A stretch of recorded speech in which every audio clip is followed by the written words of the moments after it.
Have you ever wondered how a tiny pill or cream knows exactly what to do inside your body? How it survives your stomach, it reaches the right spot, and it works just like magic? Welcome to the world of pharmaceutical technology, the science that turns powerful molecules into safe, effective, and easy-to-use medicines. Today, we'll explore what it is, the main terms, why guidelines matter, and how medicines are classified. But wait, it is so much cooler than how it sounds like. Pharmaceutical technology is the science and the art of taking an active drug, something that is very tiny but is very powerful, and designing it so people can use it safely and effectively. Imagine your pill as a superhero. Pharmaceutical technology builds the costume, gives it the shield, and provides some delivery vehicle. It brings together chemistry, biology, engineering, quality control, and regulatory science to make medicines usable in the real world.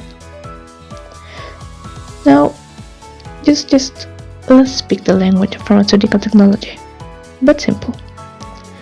We have the active pharmaceutical ingredient, though everyone knows it as API. This is the main star, molecule that treats the disease, that cures something, okay? But it's not alone, right? It always needs sidekick. So those are the excipients. They are not just fillers. They help the API dissolve, stay stable, taste better, and be manufacturable. But there should be no structure, right? So we have dosage forms, which are the structure of these medicines that we are preparing.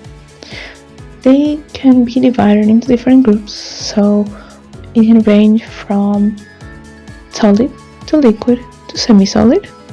And within this, we can also separate pharmaceutical forms, which are tablet, capsules, creams, injection, inhalers, okay? We have routes of administration, and this can be the actual way, the actual method in which the medicine enters the body. Oral, topical, injection, inhalation, ophthalmic, nasal, and many more. There's also an important factor in here to understand, which is bioavailability. How much and how long does it take for a medicine to actually reach your blood and work? Good design will hit the target. Poor design will just be wasting the dose. Why guidelines matter though? Medicines are not just like candy. They're regulated because people's lives are at stake. Guidelines like the GLP, the GLC, and the GCP ensure that every batch is consistent, traceable, controlled, and safe. But you can think of it as baking, okay?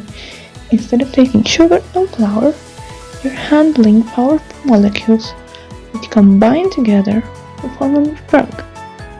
Here, precision is everything. Designing a medicine is kind of like planning a mission, okay? The API is the passenger, the formulation is just the delivery vehicle.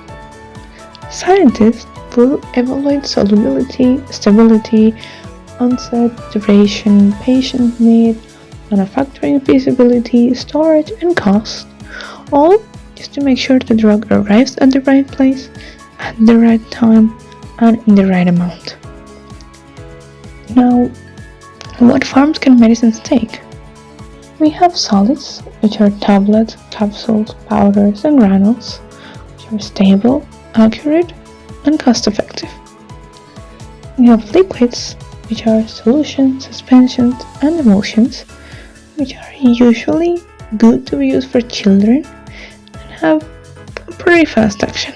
We have semi-solids, which are creams, ointments, gels, and paste, which are ideal for skin, We have parenterals like injectables that are sterile preparations that work rapidly or have full bioavailability. And we have advanced systems, which are patches, inhalers, implants, or vaccines, which are precise and very high-tech. Pharmaceutical technology isn't only about making pills. It's about the engineering that makes reliable therapies which people trust every day. From choosing excipients to designing dosage forms and applying strict quality systems, everything exists for just one purpose: to create safe and effective treatments. If you like this introduction, stay tuned. We're going to deep dive into depot manufacturing, bioavailability, sterile production, and advanced drug delivery technologies. For now, stay safe.